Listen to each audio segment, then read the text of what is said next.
and I didn't have my sound on. How about that?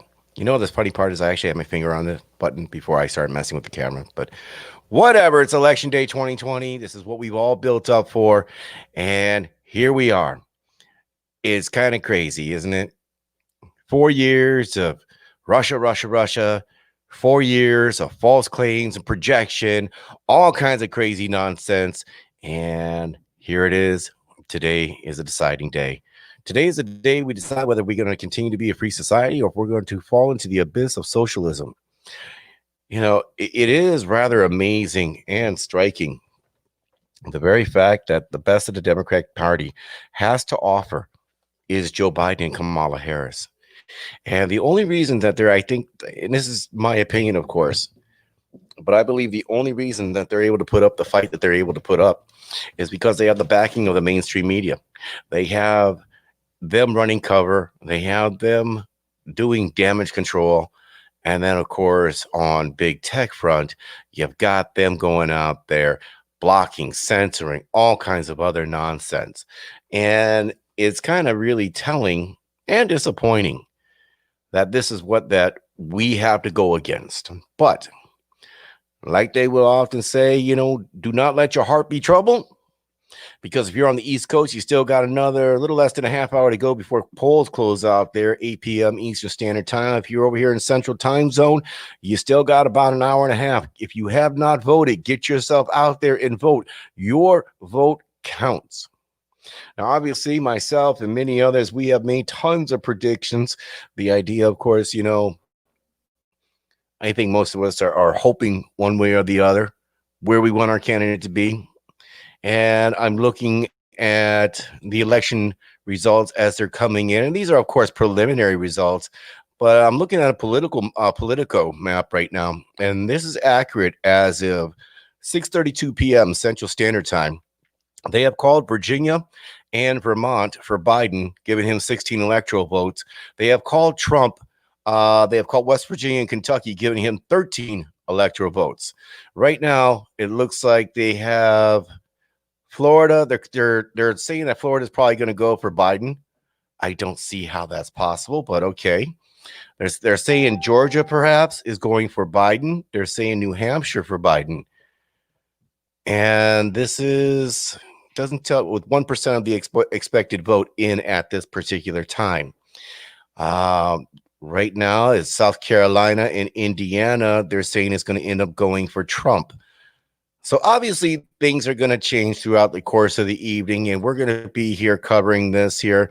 We'll be breaking it down here as far as the your guys' opinion, our opinions, and then of course what we're seeing breaking on news here, obviously through the internet, and we'll be streaming some other stuff here. I got the TVs and all that other goodness back there too. But the thing that I wanted to kind of go over tonight is 8 o'clock p.m. Central Standard Time, the Caramel Conservative Podcast.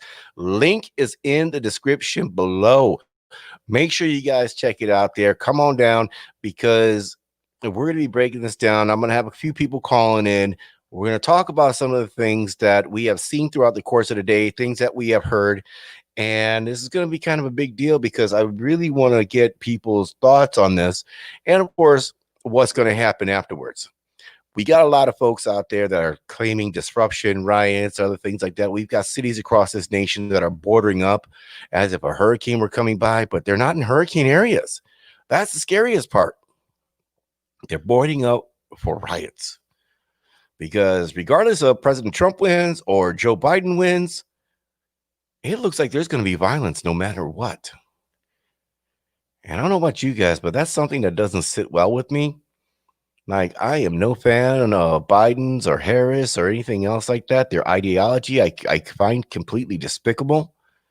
However, the idea of rioting and looting and hurting folks, that's even worse. That kind of thing leads to despotic regimes. And the sad part about it is that a despotic regime can come from the right or the left, all in response to people acting the damn fool. I've seen a lot of people post on Facebook today the idea that, you know, can't we just, hate to sound like Rodney King, but that whole can't we all just get along? But I think more so the idea that if you lose the election, lick your wounds, get back up, go back to your war room, plot, plan, do whatever you have to do, but do it the right way. And I think what we've seen during this particular election cycle, especially from the left, when it comes from Pelosi, Harris, the rioters from the left there, because I mean, there's no rioters on the right.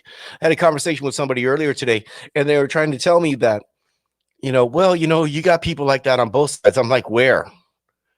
When was the last time you saw like the Proud Boys or anyone else rioting through the streets, destroying other people's property? When's the last time you saw any militia doing anything like that? And of course, a lot of people that I've spoken to like to try to bring up Kenosha, but the fact of the matter is, any of the so-called militia individuals that were down there in the Kenosha area weren't there to incite violence. They were there as a response to the violence. Big difference there. When you're there to incite violence, that's criminal behavior. When you go somewhere in response to violence, that's something entirely different. I'll put this up here. As always, if you guys want to go ahead and make sure you smash that like button, subscribe, hit that notification bell. And like I said, I got a lot of other stuff coming up here tonight, 8 p.m. I got to do some show prep on that. But like I said, make sure you check us out. 8 o'clock Central Standard Time, the Caramel Conservative Podcast. I will be posting links over there on various social media platforms. And of course, you can always check out our website right here. And that's at plusultramedia.com. So like I said, I just wanted to kind of come on here for just a few minutes, go over just a couple things and encourage you guys, if you haven't voted already, make sure you guys go out and vote and get your number because, well, it's your civic duty to go out and do this. It's your civic responsibility. If you believe that Biden is going to be the best candidate for the job, then go out and vote for him. If you think Trump is going to be the best candidate going forward for the next 4 years, go out and vote for him. Clearly, I have a bias, but the fact of the matter is that as a free society, this is what we're supposed to do. We encourage people to vote, whatever it is that you're going to vote. Hell, you want to vote for Jorgensen, Cookie Monster, or Bert and Ernie? I don't care. But go out and vote, because it's always one of those things where you see so many. And I was actually very taken aback by the number of people that I've met over this past, I'd say 2 or 3 weeks, that have said they were going to go out and vote. And they were saying, hey, I've never voted before, which kind of blew my mind because I never knew that there was a bunch of people who have not voted in their lives, but they're going to vote this time. And that's going to be something really, really important. I think it's going to be a game changer. I think that is something that the pollsters have not taken into account. Keep in mind, they like to poll likely voters. Nobody's looking at the unlikely voter, and nobody damn sure is taking into account the silent voter. The ones that are going to be voting for President Trump that don't want to say anything because they're afraid of cancel culture. Anyway, we'll talk more about this here tonight, 8 p.m. Central Standard Time, the Caramel Conservative. You can check out the links down below in the description. And as always, hit that like button, subscribe, share, all that goodness. I'll see you guys here in about an hour.